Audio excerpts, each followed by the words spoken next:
Perhatian yang nggak berujung ke ketertarikan itu lebih kejam daripada penolakan.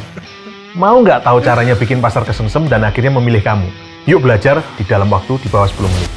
Sip dulu dong, biar nggak hilang. Sayang dong kalau kelewatan. Oke, sekarang ya, balik ke Aida.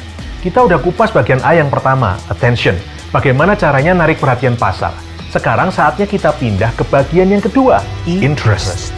Perhatian dari orang yang tepat yang didapatkan dengan cara dan alasan yang tepat pasti akan menghasilkan ketertarikan. Nah, sekali lagi, apapun yang kita lakukan, selalu ingat dengan tujuan akhir kita. Dalam hal ini, tujuan kita kan memikat ketertarikan itu untuk membawa pasar dapat membeli produk kita. Jadi langkah apa yang harus kita ambil selanjutnya? Yuk kita kembali ke ilustrasi hubungan antar manusia. Bayangkan jalan ke satu ruangan, lalu kelihatan orang yang cakep, keren, dan nampaknya ramah. Itu adalah produk atau brand yang berhasil menarik perhatian pasarnya. Nah, ini dia fase yang harus diperhatikan oleh seorang pengusaha yang sudah berhasil bikin pasarnya kesengsem. Seperti halnya manusia yang nggak langsung kawin dengan orang yang menarik perhatiannya, bahkan mereka yang menarik hatinya, pasar juga begitu. Masih ada langkah-langkah yang harus diambil. Masih ada PR untuk si perusahaan sebelum bisa dipilih dan dipinang oleh pasarnya. Ada 3 hal yang kudu dilakukan sebelum nantinya si pasar itu siap ambil langkah selanjutnya yang kita inginkan. Balik ke perumpamaan hubungan antar manusia ya. Apa sih yang akan kamu lakukan kalau kamu tertarik sama seseorang? Ya pasti cari info kan? Ini langkah yang pertama, cari info. Bahasa kerennya search for information. Pengen tahu dong orang itu benernya cuman bagus kulitnya doang atau memang cantik luar dalam.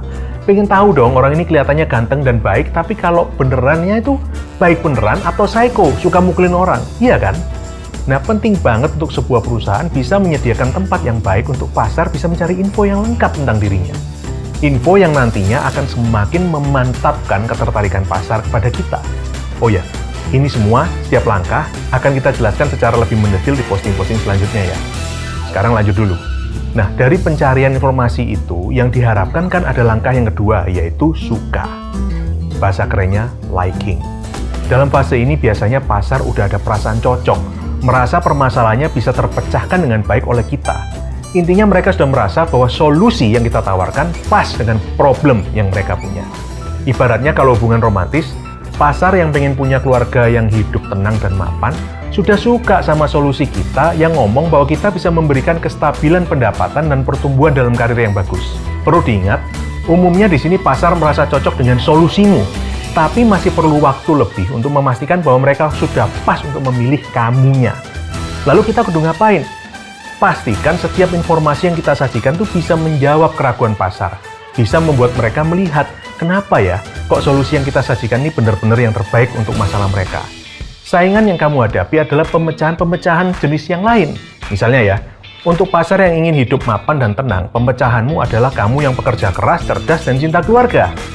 Pemecahan lain bisa saja juga cari pasangan yang kaya raya, anak sultan yang tiap hari nggak usah kerja, tapi bisa jalan-jalan sama keluarga. Nah, di sini langkah kamu kudu meyakinkan, kenapa sih pasar tuh lebih baik cari pasangan yang bukan cuma cerdas dan pekerja keras, tapi juga cinta keluarga. Kenapa kok bukan cari orang yang kaya raya tadi?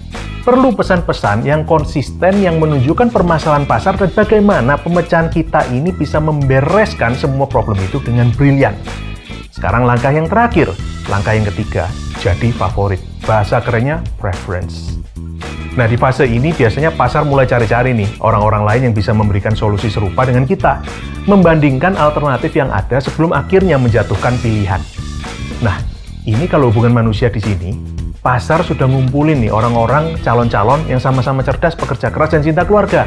Jadi di sini saingan kamu tuh orang-orang yang sudah mirip sebenarnya kualifikasinya sama kamu. Jadi tugasmu, bikin pasar itu pilih kamu. Nunjukin spesialmu ini apa sih dibandingkan dengan yang lain. Bahasa kerennya apa sih unique selling point kamu. Intinya, orang lain boleh aja punya solusi serupa, tapi kenapa kok kamu ini beda sama mereka? Langkah yang kamu lakukan di sini itu istilah kerennya differentiation alias diferensiasi. Nah, beberapa posting ke depan akan membahas setiap langkah ini dengan lebih teliti dan komprehensif. Nyalakan notifmu, jangan sampai ketinggalan. Selamat merajut asa.